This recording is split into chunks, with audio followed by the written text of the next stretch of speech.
નમસ્કાર વિદ્યાર્થી મિત્રો, મેન્સના નવા ઇનિશિયેટિવમાં આપ સૌનું સ્વાગત છે.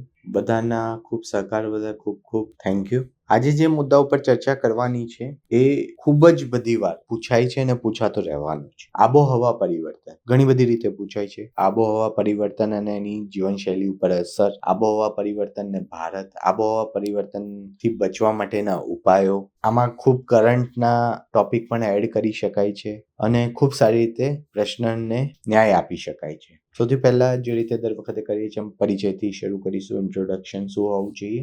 આજના યુગમાં આબોહવા પરિવર્તન વિશ્વ માટે ગંભીર પડકાર તરીકે ઉભરી રહ્યું છે. ઉદ્યોગો, વાહન વ્યવહાર, કૃષિ અને અન્ય માનવીય પ્રવૃત્તિના વધતા પ્રદૂષણ અને ગ્રીનહાઉસ ગેસના ઉત્સર્જનના કારણે ભૂમંડળનું તાપમાન સતત વધી રહ્યું છે. આ અવ્યવસ્થાનો સીધો પ્રભાવ માનવ જીવન અને તેના રહેઠાણ પર પડી રહ્યો છે. ભારત જેવા વિકાસશીલ દેશોમાં આબોહવા પરિવર્તન માત્ર પર્યાવરણ પર નહીં પણ સમાજ અને આર્થિક સ્થિતિ પર પણ ગહન અસર કરે છે. મધ્ય ભાગની વાત કરીએ. મધ્ય ભાગને ફરીથી આપણે 3 ભાગમાં વિભાજિત કરીશું. પહેલું હશે કારણો, કેમ થઈ રહ્યું છે આબોહવા પરિવર્તન. બીજું હશે આબોહવા પરિવર્તનની ભારત પર અસર અને ઉકેલ અને માનવીય દ્રષ્ટિકોણ. ત્રીજો પોઈન્ટ હશે. તો શરૂ કરીએ દોસ્તો મિડ સેગમેન્ટની. આબોહવા પરિવર્તનના કારણો. ઉદ્યોગો અને વાહન વ્યવહાર, કોલસો, પેટ્રોલ, ડીઝલ અને અન્ય ઇંધણના વ્યાપક ઉપયોગથી હવા પ્રદૂષિત થાય છે અને કાર્બન ડાયોક્સાઇડ તેમજ અન્ય ગેસોના સ્તરોમાં વધારો થાય છે. બીજો મુદ્દો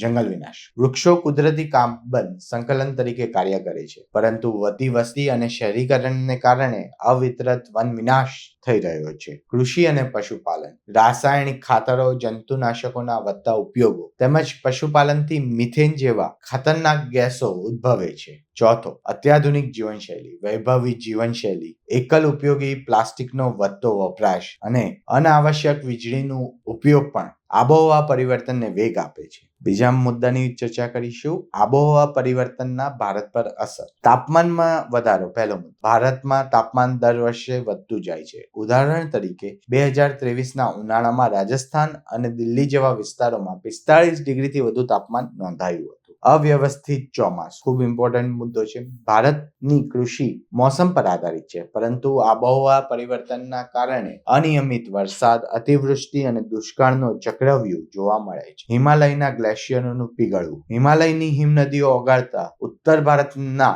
મુખ્ય નદીઓમાં પાણીની અછત ઊભી થઈ શકે છે. સમુદ્ર સ્તરમાં વધારો. ગુજરાત, પશ્ચિમ બંગાળ, ઓડિશા જેવા દરિયાકાંઠાના વિસ્તારોમાં દરિયાની સપાટી વધવાના કારણે વસવાટવાળી જમીન અને પીવાનું પાણી ખારું થવાના સંકેત છે. ઉકેલ અને માનવીય દ્રષ્ટિકોણ ખૂબ ઇમ્પોર્ટન્ટ પાર્ટ છે. એનો પહેલો મુદ્દો છે રિન્યુએબલ એનર્જીનો ઉપયોગ વધારવો. સોલર પેનલ, પવન ઉર્જા, હાઇડ્રો પાવરનો વધુ ઉપયોગ થવો જોઈએ. પ્લાસ્ટિકનો ઉપયોગ ઘટાડવો ખૂબ જ જરૂરી. ન વપરાઈ શકે તેવા થેલા. પ્લાસ્ટિકની થેલીઓના બદલે કપડાં, જૂટ અને કાગળના થેલાનો ઉપયોગ કરવો. પ્લાસ્ટિક બોટલને બદલે મેટલ અને કાચની બોટલ. પાણી માટે સ્ટીલ અથવા કાચની બોટલનો વપરાશ વધારવો. રિન્યુએબલ પ્લાસ્ટિકનો ઉપયોગ કરવો. એક વખત વપરાશ થતા પ્લાસ્ટિકના ઉપયોગથી બચવું. પ્લાસ્ટિકના ચમચા, સ્ટ્રો અને પ્લેટની જગ્યાએ લાકડા કે સ્ટીલના વપરાશ પર ભાર મૂકવો. ફૂડ પેકેજિંગમાં પર્યાવરણ મિત્ર વિકલ્પો. પ્લાસ્ટિકના બોક્સ અને રેપરની જગ્યાએ બાયોડિગ્રેડેબલ પેકેજિંગ અપનાવવું.